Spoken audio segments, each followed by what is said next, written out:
Good morning. It's only 7 o'clock here. But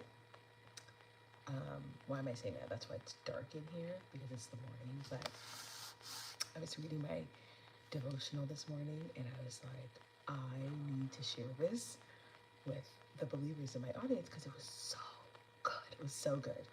I'm drinking some ginger tea before I head to the gym. This is like a neck warmer from Amazon.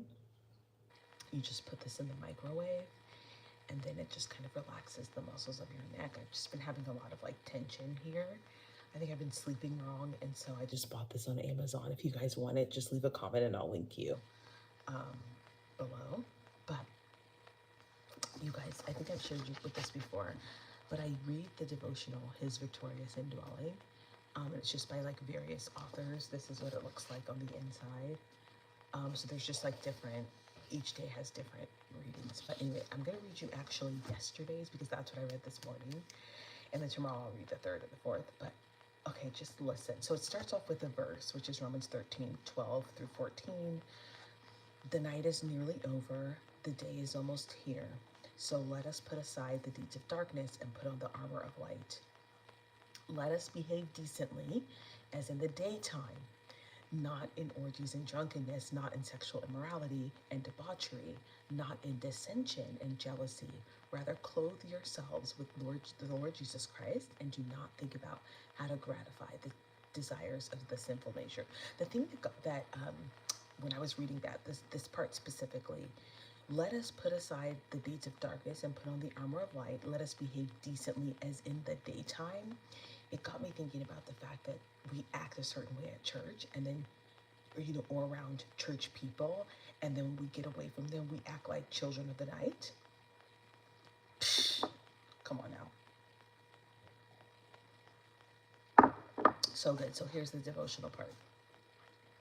In the early morning, as soon as you awake, remember that you are in the very presence of God, who has been watching beside you through the long, dark hours. Look up to his face and thank him. Consecrate to him those first few moments before you leave your bed. Look towards the coming day through the golden haze of light that streams from the angel of his presence. You cannot forecast very largely what your difficulties are likely to be. Don't we do that sometimes? We're like, I got to do this, and this is going to be a problem today. You cannot forecast very largely what your difficulties are likely to be, the quarters from which you may be attacked, and the burdens that may need carrying.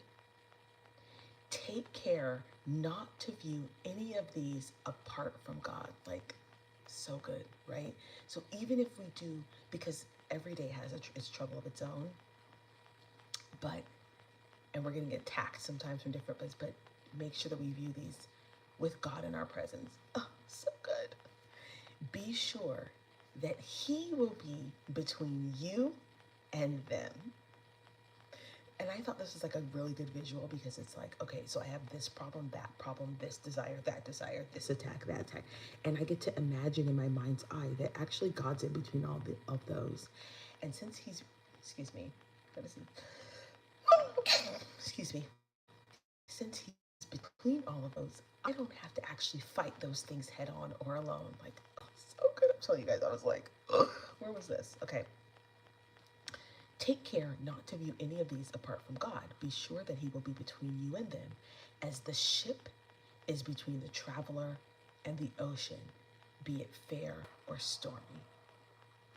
As you dress yourself for the day, remember that God supplies you with vesture, clean and white.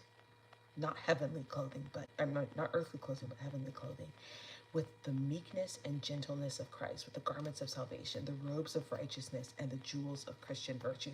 I just love this because it takes you from waking up, like when you wake up, thank the Lord, imagine him being in your presence, accept him being in your presence, know that he's in your presence, know that he's surrounding you like a ship surrounds you in the ocean.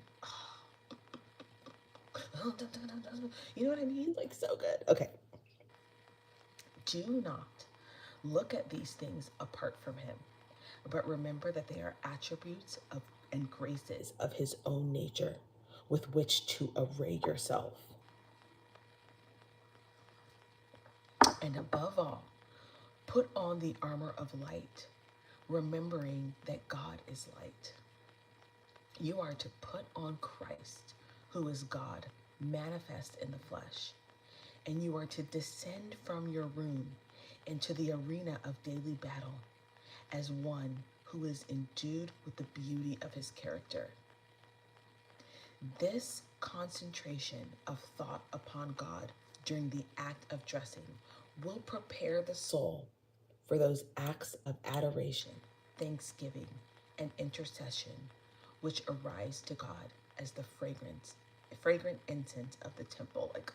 Like you are dressing your personal robe, right? Because you get up, you go to your closet, and you put your clothes on, but also thinking about,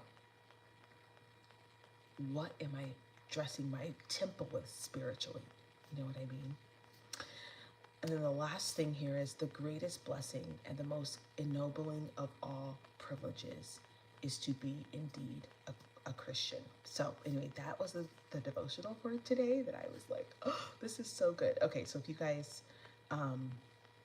liked that, you can leave a comment in the comment section below. My videos haven't been getting very many views lately, but I've just decided to just post what I really wanted to, and this is what I wanted to post today. So anyway, I'm gonna go to the gym. Actually, I'm gonna finish my ginger tea, and I'm gonna go to the gym. And then I've got clients all day. But the greatest blessing and the most ennobling of all privileges is to be indeed a Christian. All right, you guys, we'll talk later.